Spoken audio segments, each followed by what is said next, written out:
think the affordability crisis has hit and the pendulum has swung, and both sides know it's an issue now. I think we've been working to change that for a while. Both sides need to really realize it? Yes, both sides need to realize it. Yeah. So I think we're going to see a lot of things this year that, especially in housing, there's going to be a lot more innovation and some. It sounded like there was going to be some funding for developers and people to start up factories, that kind of thing. Yeah. I actually went on a housing tour in Boise because I'm on the select committee of housing innovation and construction. They always have fancy names for all this stuff. Yeah. And I went up there because we have a modular home factory here in Redding. Okay. We have two. Oh, yes. Yes. Okay. Yeah. And so I went up there to Boise with my colleagues to make sure that they all knew that we have a couple in California. We do. Yeah. And they're doing wonderful things. And they actually invited them to an informational hearing. It was great. Yeah. But 90% of their projects from the 3 plants that we went to come to California. That's There's wild. no reason we should not have that here. No, and I think some of the ones here, if you're talking like offsite, yeah. And but they ship to Hawaii. I'm like, okay, everywhere. How do we not know enough about them here? That's so interesting. So I think you're going to see a shift to that. My colleagues went to Sweden because I guess Sweden cured their housing crisis with this modular, and it was very cool. It was very they're really awesome. Oh, it was actually. so cool, and it's. For our, especially my counties, like the 11 counties I have, we have pretty extreme weather. Yes. Like you guys don't have the winters here, but you have the heat. Yes. So, usually in construction, they're outside all the time, where this is all in a factory. And it's year-long work. Factory. Yeah. And it's not as hard on their bodies. It's not, it's more steady work instead of seasonal work. Yeah. And then those specialty trades still get to do the finish work, and they're producing more. So it's actually more work. Yeah. Or more and you can bring opportunity those for jobs work. all to this hub. Yeah. What would you say to people? So one of the things I feel like people say, I mean, then there's insurance, right? That's a whole bag to look through. Yeah. Some people have this hey, they're trying to push us into town. Do you think with the answers to housing that it will still be possible to be rural, to be affordable and be out a little ways? Because that's one of the things I hear is well, I guess, between PG&E and insurance and this and that, I can't live out here. But that was the whole point, is I wanted to live out here. Yeah, it used to be that your house was considerably less and your bills were less. And I can tell you it's not cheaper to live out, especially where I live. No, so people feel pushed into town. And I'm how is it possible for us to do this? I think we need both. They need us as much as we need them. We need those urban centers to, we need the industry, the industrial areas and the factories and all of that. They need us to grow their food and their food's food and make sure their food's food. I like that one. and make sure that their water, their watersheds are taken care of and the lands are managed, and so they need us too. I don't think they realize. So I think that's where that education piece it is intriguing. Is key too. So my son went to Chico State, and a friend of his had grown up in the Bay Area, and he came up to float Hat Creek with us. And I'm not kidding. There's a fish swimming underneath him in his tube, and he goes, "That's what fish look like in water, alive." Yeah, it was all of us were like, "What are you talking about?" It was really, really wild, and I don't know. You're like, how does that not compute, or not understanding water, or not understanding? So it's not even just the people you're bringing on tours. It's a bigger. It is, and it's a bigger voting. Those are the voters, right? They've never seen it. No. Wolves or mountain lions or bears. The people that are fighting it aren't the people that are living with it. And just because I've got they want to protect the wolves. Is that really their desire? Yes. And the bear, everything. They want to protect everything, which that's a misunderstanding, right? They don't realize. So Modoc County is 4,200 square miles. Okay. We have bears coming into town. We have mountain lions coming into town. Now we have wolves. Our towns have not grown. We build 1, maybe 2 houses a year, if that. Right. Our footprint has been the same for 100 years.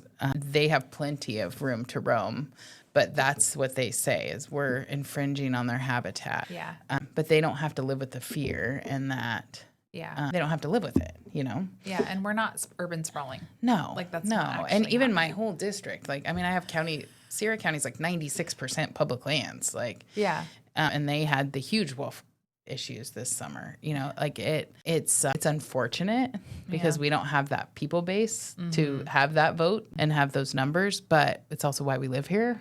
So often we just want people to leave us alone. We want the government to leave us alone. Can we just do our own thing and take care of it? And we'll make sure you have your food and your food's food. Yes. But we are also like built different because of that, I think. I agree. Like we're so much tougher and like we just figure it out because we don't think somebody's coming to rescue us. No. And so we make it happen. We figure it out and we help our neighbors figure it out which is a different mentality. That means you talk to your neighbor. It is. Yeah. Yeah. That's why you're going to know your neighbor.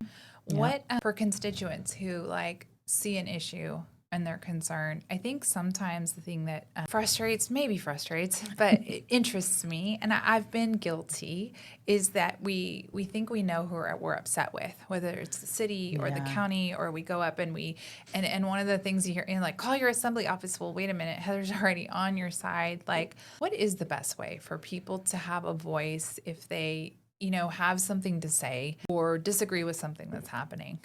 I think with the jurisdiction and the who actually has the power to make it change is always confusing. That's hard. Yeah. But also, if you reach out to our office, we're going to point you in the right direction and get you connected with whoever that might be if it's not us. Yeah.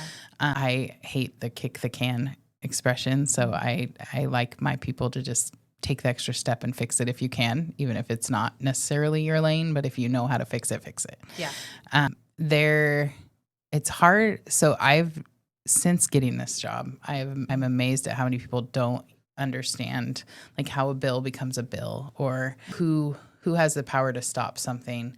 We're the super minority. There's 20 of us out of the 80. I need 21 people to vote with me every time. Wow. And when I can write a bill, but it might go nowhere. So we have like a bill idea and we do research and we talk to all the stakeholders first. I think that's good lawmaking. It doesn't always happen, which is why we have a lot of bad bills.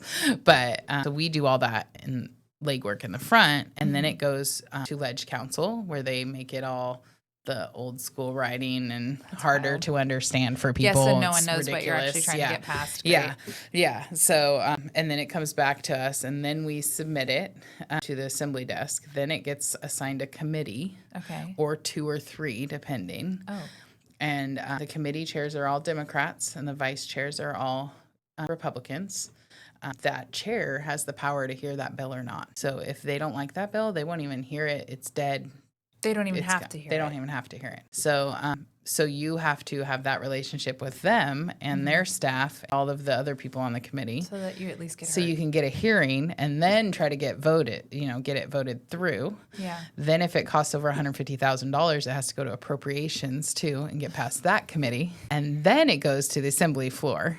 And then you have to get them to hear it and get the speaker to hear it and brought to the floor. A lot of them die there and they never get heard. I've heard that one where they get there and they're like, we're not dead. Even gonna. Yeah. And a lot of that is if you are too vocal or I got some hiccups for signing a letter about Pam Bondi investigating some people and I'm like, hey, if you have nothing to hide, you should be okay with being investigated. So when you sign a letter like that, you sometimes are like, is my next bill? I have to think about that all the time. Heard? Yeah. Yeah. So, because it's a chess game, right? Yeah. So you have to think about that all the time. And then who's going to know you didn't sign that letter and then get upset at you one way or the other? And sometimes I do anyway because I know it's that important for my district. So like I wrote a letter to the governor last week about the election being pushed back for Congressman LaMalfa's office. Yeah. That's probably going to hurt me at some point. We'll see. Gotcha. But so then it gets through all those on the assembly floor, and then you have to restart the process on the Senate side and see if you can do it again.